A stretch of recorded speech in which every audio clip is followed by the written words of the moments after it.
Everyone watched the Hungarian GP and can't imagine the repercussions this is causing. We have a lot to talk about in this video. Just imagine, Max Verstappen, the dominant three-time champion, suddenly finds himself in a fierce battle with none other than Lewis Hamilton. Feels like 2021, doesn't it? But hold on, there's much more to this story than just another round of the Verstappen versus Hamilton rivalry. What we saw in Hungary raises a very interesting question.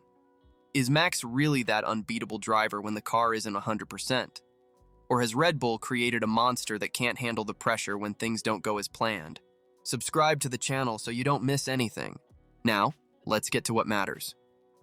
Let's start with the main course. What happened between Verstappen and Hamilton on the track?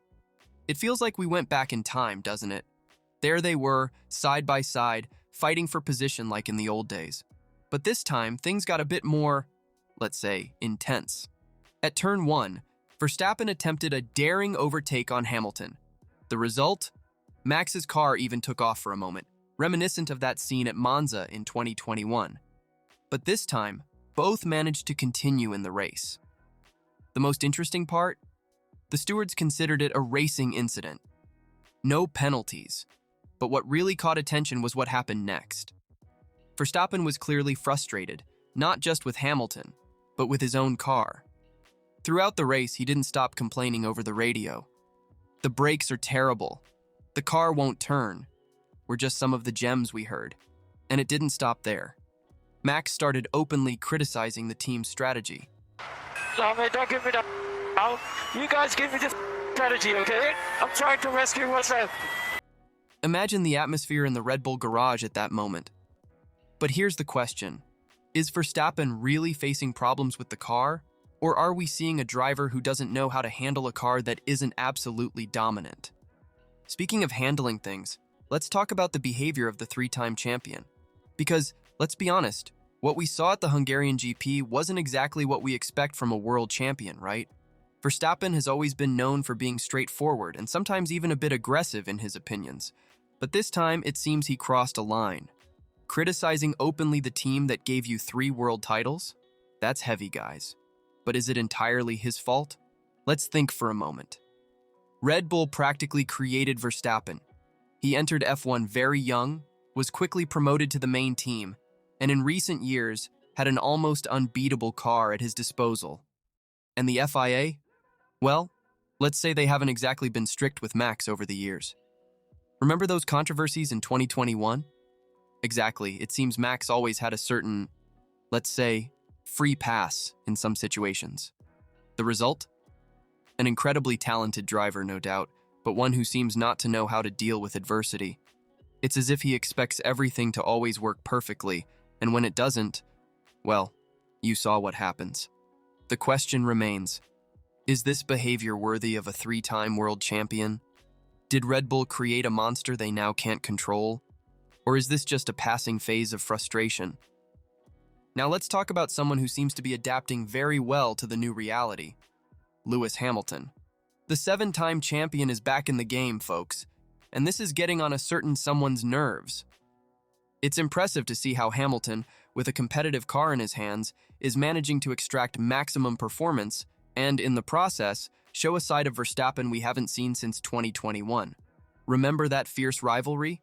Well, it looks like we're having a revival. Hamilton's impeccable defense against Verstappen at the Hungarian GP was a work of art.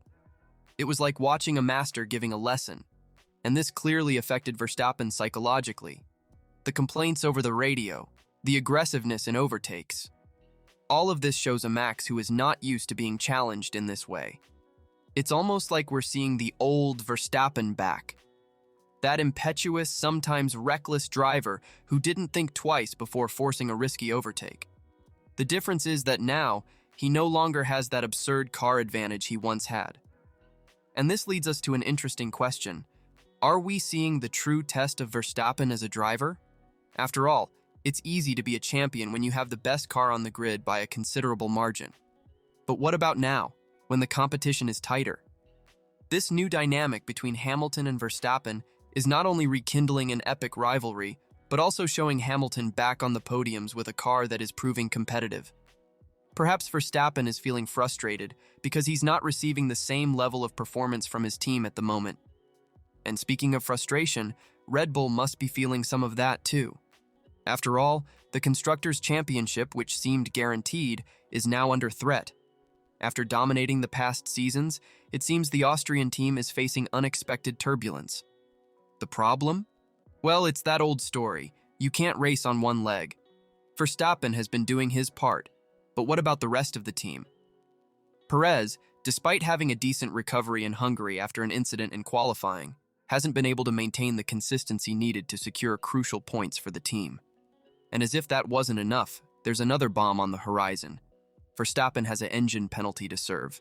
That's right. The team is considering taking this penalty at the Belgian GP. Remember that in 2021, Max won at Spa even starting from the back of the grid? Well, but Red Bull knows that repeating this feat now, with Mercedes and McLaren on their tail, won't be easy. Speaking of McLaren, they proved in the last GP that they're back in the game, and this only increases the pressure on Red Bull. After all, it's not just Mercedes they need to worry about now. But you know what's most interesting about all this? Seeing how Red Bull, a team that seemed invincible, is having to quickly adapt to a new reality. All of this we've seen so far leads us to a crucial question. Is the driver bigger than the team? Or better yet, should the driver be bigger than the team? Think about it. Verstappen openly criticized Red Bull's strategy, used swear words on the radio, and seemed more concerned with pointing fingers than working as a team. I want you to reflect on this for a moment. If you were Christian Horner or Helmut Marko, how would you handle this situation? Do you think Verstappen's actions in the last GP were justified, or did he cross the line? Leave your opinion in the comments, folks. We want to know what you think about this. And speaking of Helmut Marko, it looks like Red Bull is already taking steps to ensure their driver isn't going anywhere. Believe it or not, the Austrian team has just extended Helmut Marko's contract until 2026. So what, you might be thinking? Well, this is where it gets interesting. It seems that this extension has everything to do with keeping Verstappen on the team. There were rumors that Max might be leaving, and some say even Toto Wolff from Mercedes was keeping an eye on the situation. But Red Bull was smart. They know that Marko is a crucial figure for Verstappen. The two have had a close relationship since the junior days, so by ensuring Marko stays, they are practically sealing Max's fate with the team. The most curious part? Apparently, if Marko wants to leave before 2026, Verstappen can't follow him anymore. It's as if Red Bull has closed all the emergency exits. This shows how valuable Verstappen is to Red Bull. They are willing to do practically anything to keep him. But is this healthy for the team in the long run? Leave your predictions in the comments. And don't forget, if you enjoyed this in-depth analysis, leave a like, subscribe to the channel, and activate the bell so you don't miss any content. The season still has a lot to offer, and we'll be here to discuss every detail with you. Until the next race, folks.